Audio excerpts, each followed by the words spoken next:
This dude Desung was just walking down the street with his buddy. Day before graduation, life was normal. And then out of nowhere, his body just stops working. No warning, he collapses right there on the sidewalk. But here's the thing, he didn't just pass out. He fell through reality itself, sinking through some kind of black void with zero control until he lands in a place that looks like actual hell. Fire everywhere. Desolate wasteland. The whole 9 yards. Find, our guy is freaking out. Where am I? What is this? Nearby, a couple of monsters are having dinner. Another creature shows up and straight up takes their meal. Just makes the first monster its food too. Desung watches all this from behind a rock, panicking. Day 10 hits. No sun, no moon, just eternal darkness, and our boy is starving. He finds a carcass with rotten meat on it. The only food around? Monster leftovers. He crouches down and starts eating. Every bite, he's telling himself not to throw up. If he wants to survive, this is what he has to do. Adapt or die. That's the new reality. But while he's mid-meal, a massive creature appears behind him, attacks without warning. Desung barely dodges by crawling away. He grabs a stone, hurls it at the monster's face, screaming curses. It actually hits, so he grabs more rocks, starts pelting the thing until it backs off, and that's when it really sinks in. He's gonna have to fight. Tears streaming down his face, he realizes he misses his mom. Day 39. Something cracks a monster right in the skull. Our hero is swinging a beat-up weapon without mercy, cursing, furious. He's decided he's gonna kill every single one of these things. Being human? That's done. He needs to let that go. Day 51. He's got a shelter now, made from the bones of some giant creature, eating roasted meat by a fire. The same disgusting meat that's become a luxury to him. Then something weird happens. A terminal pops up, says he reached level 3. He stares at it. Either he's gone completely insane, or maybe he taps the confirmation button. 24 years pass. His level is 24 now, and he's casually putting holes through monster skulls with his bare fists. What used to be terrifying is now just pest control. One hand, easy work. He crafts a sword from a stone he took off a dragon. Pretty hyped about that new weapon. 51 years in, he rips the head off some divine being's offspring. Just sitting there afterward thinking, yeah, that was a productive day. 365 days. 79 years total, he finally reaches this bizarre location, the demon god's castle. The same bastard who dragged him into this hellhole in the first place. Our guy smiles, says he's got no problem waiting. The battle at the gate is insane, but he handles it. Some massive demon guardian starts talking trash, says he'll tear Desung apart, feed him to the monsters. The guardian strikes hard. Our hero blocks and asks why he doesn't just open the door. Do that, and maybe he'll let the demon live a bit longer. The guardian's not having it. Calls him arrogant, slams him across the battlefield. Desung charges back, lands a clean hit on the creature, uses its body to push off and reposition. A flame companion appears beside him, says this guardian is stubborn and should just be killed. The demon's missing a hand now, screaming about defying the demon god, asking if Desung fears nothing. Next moment, sword through the chest, hole straight through. Our hero watches with a cold expression, still holding his throwing pose. That thing was way too loud. The guardian collapses, says it's ridiculous, then hits the ground. The skull companion asks what's next. Even with the guardian dead, the demon god won't let him walk free. Asks if he wants to become the absolute ruler of hell. Desung says he's not interested in that. The skull's confused. Then why fight the demon god at all? Our hero explains, 80 years in this place, fighting constantly just to survive. Every monster had its own story, its own reason for being there. But he's got one question. Why did the demon god drag him here specifically? That's what he wants answered. The skull calls him an idiot, says to just beg, bow, and ask nicely. Desung refuses. The demon god has to pay for making him suffer. Simple as that. He stands before the massive castle, energy surging through his sword, says let's do this. And then everything goes white. He opens his eyes, gasping, vision blurry. Takes a second to realize he's in a hospital. Thinks to himself, it's been like 30 years since he dreamed about Earth. Why a hospital though? He can't move. Figures he must be in some kind of vegetative state. Maybe this is a lucid dream. Then nearby, a tray crashes to the floor. A woman stares at him in shock. He looks at her the best he can. She's crying, trembling, says her son is awake. He thinks he hates dreams like this. Childish, silly. He wants to end it. But she hugs him, calls him dear, and suddenly he's scared. Why does this feel so real? Back in hell, the battlefield is wrecked. Total destruction everywhere. Our hero admits he genuinely thought that fight was gonna kill him. The skull companion calls him a monster, says he never expected him to actually take down the demon god. Desung curses at him, says he couldn't hear anything during the fight. 2. The demon tried to talk before attacking, but the moment Desung actually tried to listen, the coward went for his neck. The skull mentions the body got split in half, and now that the demon god's dead, Desung is officially the absolute ruler of hell. So what's the plan? A. Terminal pops up with a question. Would he like to return to Earth? The skull asks what that even means, and Desung can barely process it. Earth. It's been 80 years since he fell into this nightmare. Every single day, he prayed to escape this cursed place, so why would he hesitate now? He makes his choice, hits the button, light engulfs him. Back in the real world, a doctor shines a flashlight in his eyes, asks if he can hear him. Desung's still trying to figure out if any of this is actually real. The doctor explains he's been in a vegetative state for a long time. Moving normally will take rehabilitation. His mom is crying, thanking the doctor over and over. The doctor says it's all because of her dedication. Then something snaps. Screams, our hero screams. The doctor tries to calm him down, but Desung is losing it. He can't tell which reality is the dream anymore. Was it the message he found in hell? Or is it this moment right now? Some staff members ask his mom if he turned into a monster, say they should report him. Desung's, in full rage mode, tells the doctor to stay away, then bites his hand. Hard. The doctor screams. Desung demands answers. Is this a curse? Some kind of poison? What did they do to his body? Suddenly he can move. Falls to the floor screaming. Says it doesn't make sense. 80 years of fighting. Does. Anyone really think he'd just die peacefully? After all that? After praying and praying on the frozen ground of hell? He screams that he'll never die. Nurses rush in scared. Staff try to restrain him while he threatens to kill them all. Says he can't believe he's awake in such a weak, pathetic body. Then something catches his eye. Through the window, in the sky above the city. Lightning bolts shooting out of some massive anomaly. A wormhole. But why is that there? Before he can process it, a nurse injects him with something. His strength fades. Vision goes blurry. He passes out, still demanding answers. Later, the news reports a portal opened at 9 a.m. over the city. A hunting team in the area responded immediately. Through the window, that portal is still visible while our hero sleeps. Fight at the site. Hunters finish clearing out monsters. Someone on comms confirms the suppression is complete. They'll withdraw within an hour. The boss on the other end tells them to report when it's done. TV says the hunting team responded fast. Portal's already disappearing. Desung wakes up slowly. Wormhole. Portal. Hunting team. His brain's processing all these new terms. Guy in a suit gets excited. Says he finally woke up. Desung squints. Asks who he is. The guy seems hurt. Asks if Desung really doesn't recognize him. Then it clicks. Chanho, his friend, confirms. Asks if he's okay. Desung sits up with effort. Says he's fine.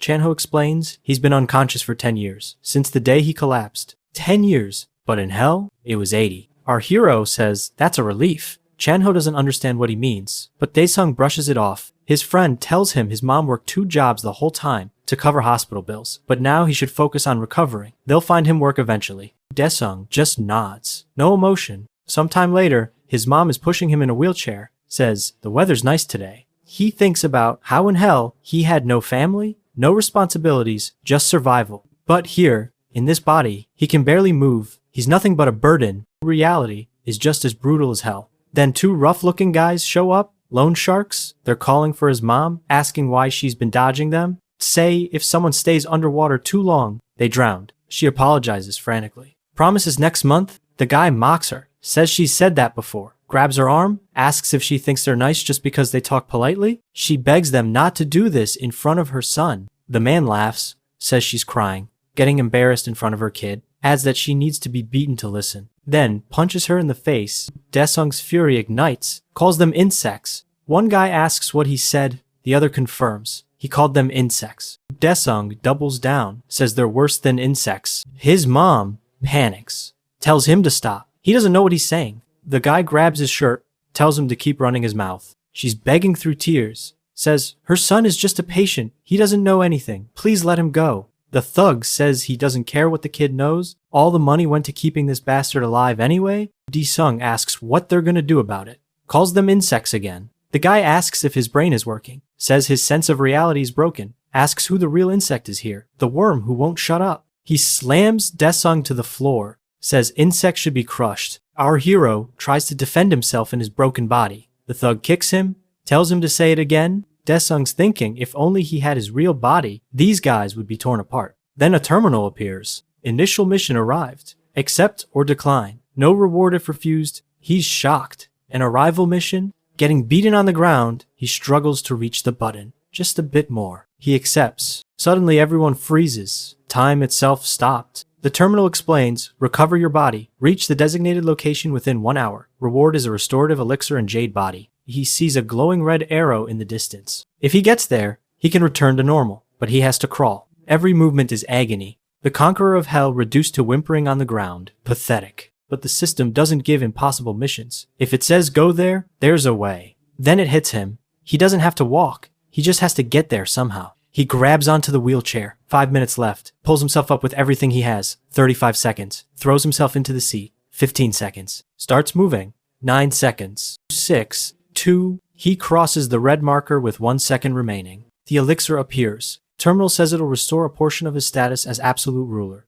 Drinks it immediately. Pain vanishes. Strength floods back into his body. Time resumes. The thugs look around confused. Ask where he went. Security guards show up asking what's going on. The men leave reluctantly, throwing dirty looks behind them. His mom runs to him. The confused thug wonders how the kid ended up way over there. Later that night, Desung lies in bed thinking about that terminal. He tried summoning it multiple times since then. Nothing. Bice. But he knows what he needs. His body back to full strength before those gangsters return, and for that, he needs missions. Then the Pantheon calls. He finds himself floating in some unknown dimension. Wonders if it's a dream? His feet touch ground. The terminal says he descends from the divine Pantheon. His journey as absolute ruler will be used to create an avatar. To complete and accelerate his implementation, he asks if all he has to do is follow the commands. Smiles, says let's begin. Mission 2 appears. Destroy a target. Reward is a memory chip of the absolute ruler. A bizarre creature materializes. He takes a breath.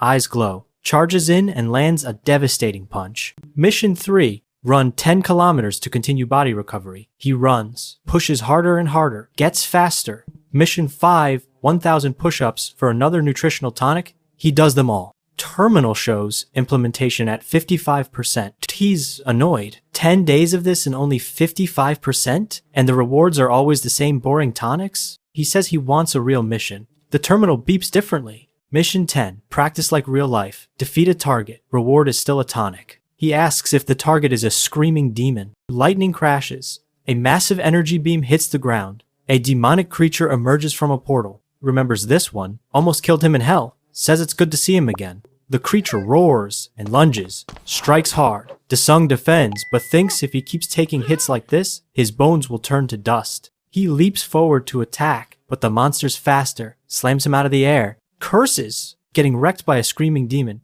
Embarrassing? Toward the creature attacks relentlessly. Our hero dodges desperately until it finds an opening, grabs him, starts crushing. He remembers this. Getting caught, getting crushed, just like in hell. The monster squeezes harder, but suddenly, in one swift motion, the creature's hand gets sliced clean off. Desung appears with a weapon in hand, says he forgot he could summon swords. The monster attacks, again furiously. Our hero meets it head on, tells it to go back to hell. A barrage of attacks, and finally, the creature falls. Terminal confirms mission complete. Implementation still at 55% though. Dawn breaks in the real world. Someone opens the window of his hospital room. Light hits his mother's face. She wakes up rubbing her eyes. Asks who's there. She looks up, sees her son standing there. Body noticeably better. She's stunned. Asks if it's really him. He smiles gently. Says, "Mother, test." At the hospital, a doctor runs some tests on Desung, does physical therapy exercises with him while his mom watches. She can't believe it.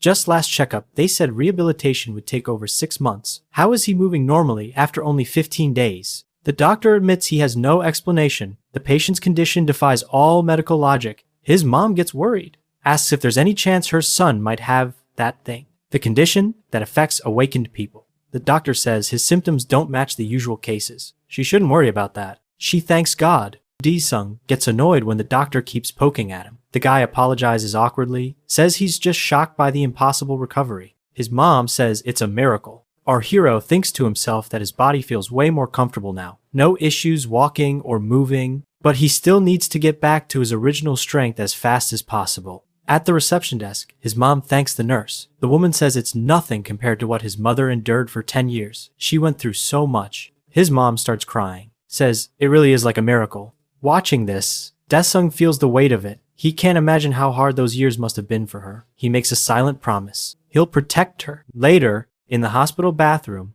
he stands in front of the mirror, says one word, Pantheon. A terminal appears. Entering the Pantheon, he's transported back to that alternate dimension, asks if there's any way to speed up the implementation process. The terminal responds. He can freely select mission difficulty. Options are easiest, easy, or medium. He thinks about it, says he's gonna finish this in one shot. His answer? Hell. The terminal confirms. Difficulty adjusted to hell. Energy surges from a sphere in front of him. It cracks, shatters into pieces, and from inside emerges a figure holding a sword. Our hero scratches his ear casually, says that entrance wasn't loud at all. The figure glares at him with pure malice. Then Desung realizes what he's looking at. That's him. The terminal displays it clearly. Absolute ruler Handasan, a doppelganger. He must defeat this target to win. The copy charges with a massive greatsword. Desung barely defends the attack. The clone's eyes glow red. Overhead strike. Another defense. Sparks fly,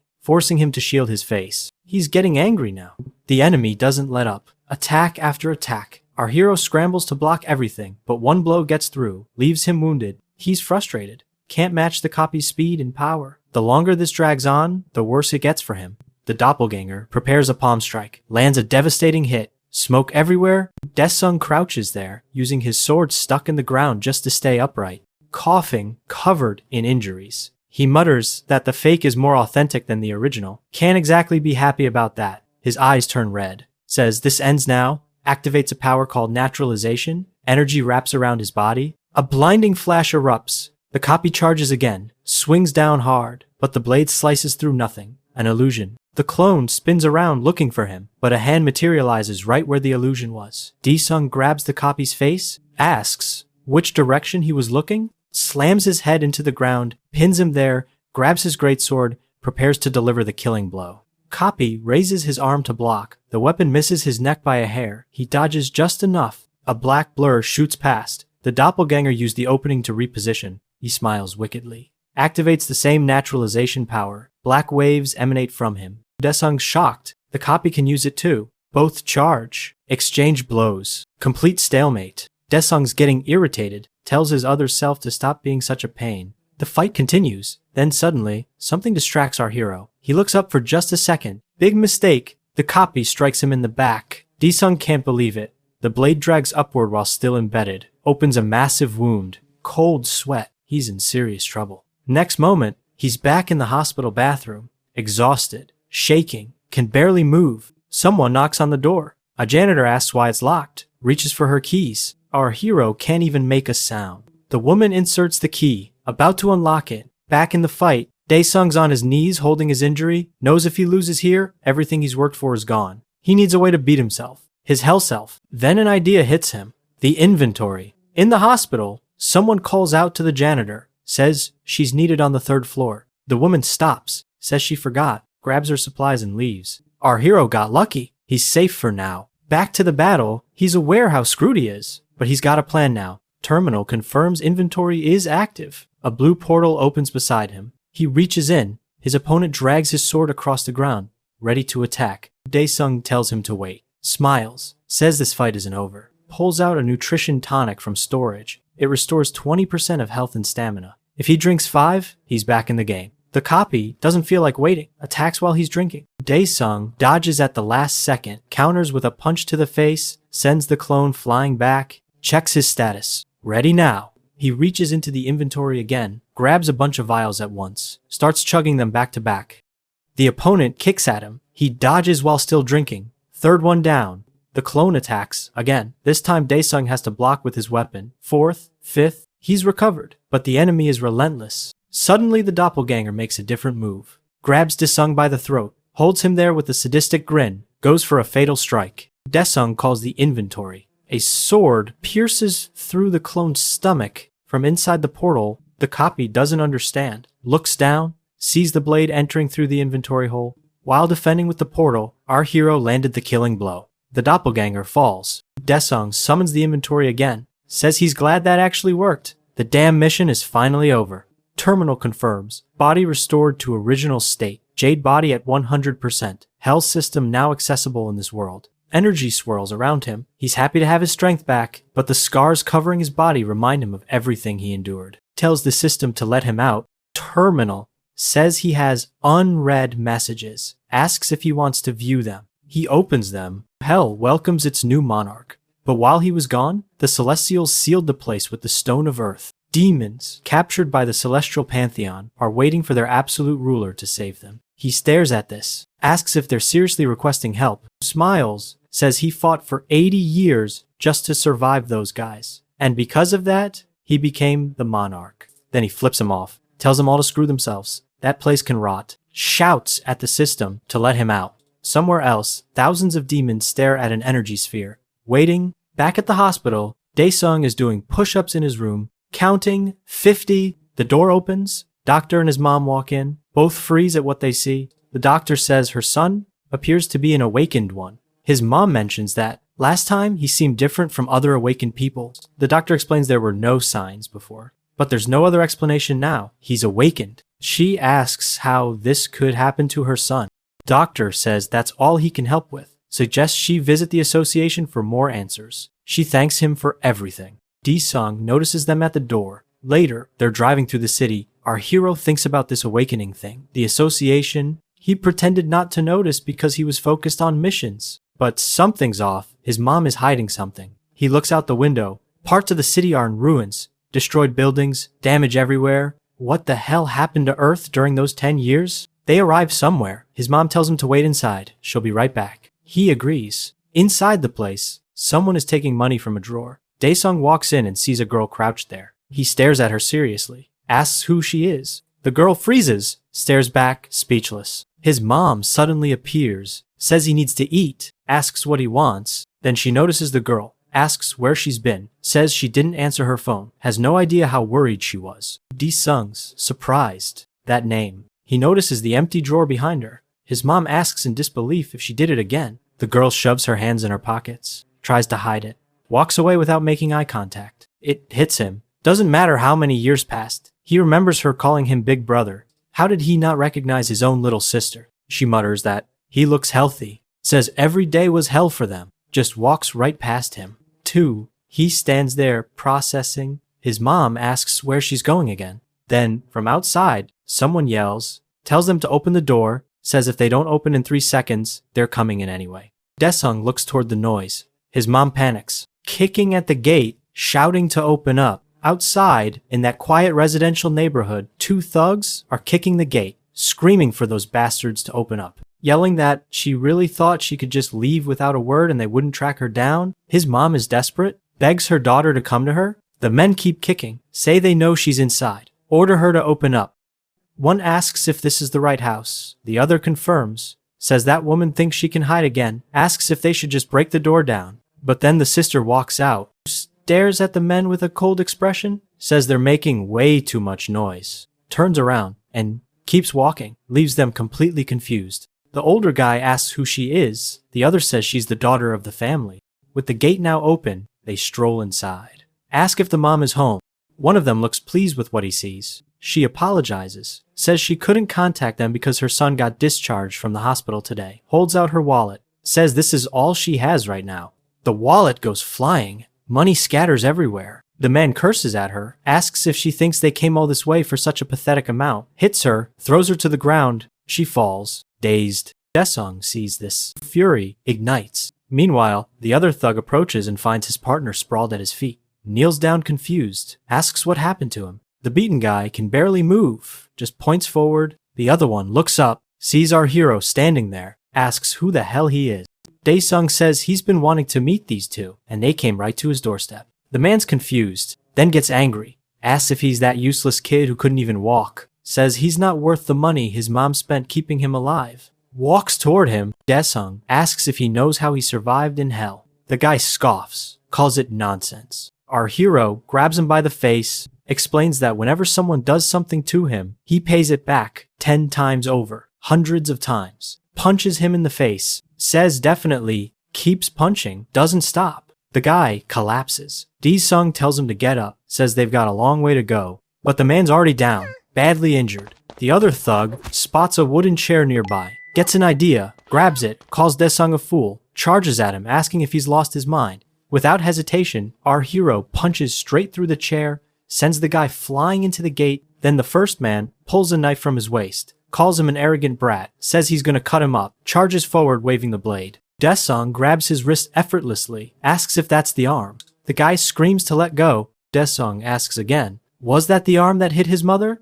Twists it like nothing. The man shrieks. Knife clatters to the ground. He grabs his hand, screaming. The other guy starts crawling toward the exit, says the kid thinks everything's fine after this. Desung smiles, says in that case, there's only one way to make sure they never cause problems again, permanently. His mom screams for him to stop, tells him to let them go. The two men seize the opportunity, scramble out, run through the neighborhood streets, jump into their fancy car and speed off. Inside the car, the bigger guy asks if that was really the same kid from the hospital. The other confirms, looks like he grew up, but it's definitely the same person. He asks how someone unconscious for 10 years could change that drastically. The thinner one asks what they should do now. The boss told them to handle this personally. The other says, that's not the issue anymore. The real problem is figuring out how to deal with this. Then he spots a girl walking nearby, tells the driver to stop. Back at the house, his mom finally explains everything. When Desung collapsed, they went to hospital after hospital. Nobody knew what was wrong with him. She sold the house, sold the store, everything. She hoped he'd wake up soon, but instead, she lost the entire rental deposit, took out loans from financial institutions, couldn't even pay the principal, just the interest was crushing. Desung asks about his sister, if she's still in school. What happened to her? His mom says she dropped out 2 years ago, got injured last year working at a restaurant because she wanted to help, worked at a gas station during the day, convenience store at night, suffered through all of it. He says she should have stopped her, made her go back to school. His mom says she tried, but her daughter felt like she needed to survive, to help keep him alive. And she made no progress. Then something happened a few months ago. Now she just wanders around aimlessly. The pain hits him hard. He asks why she didn't just abandon him. She tells him not to say that, because they're family. He stands there, processing everything. Then a phone rings. His mom picks it up, says it's them. Desung takes the phone. The voice on the other end says there's still business to handle. He can't believe what he's hearing. Says what? Calls them cowards. The gangster's car cruises through the city. The man on the phone says they picked a fight with the wrong people. Should have been more careful. Tells Desung to get 100 million by today. Wait for contact. Says with abilities like his, he can make that money in a day. Then the warning, don't try anything. Not if he wants his sister back safe. Desung grips the phone, rage boiling. His mom asks what's happening. Voice tense. He says he's going out, but he'll be back home soon. She tells him to wait, says it's dangerous. If he hurts someone and ends up in prison, she couldn't bear it. He thinks about it, realizes he can't just eliminate them. This isn't hell anymore. Then the terminal appears right in front of him. His mom watches, doesn't understand what she's seeing, calls out to him confused. He looks at her, says she doesn't need to worry, smiles, says nothing's going to happen. If you enjoyed the story so far, don't forget to like the video, subscribe to YumeRecap, and stay tuned for the next video.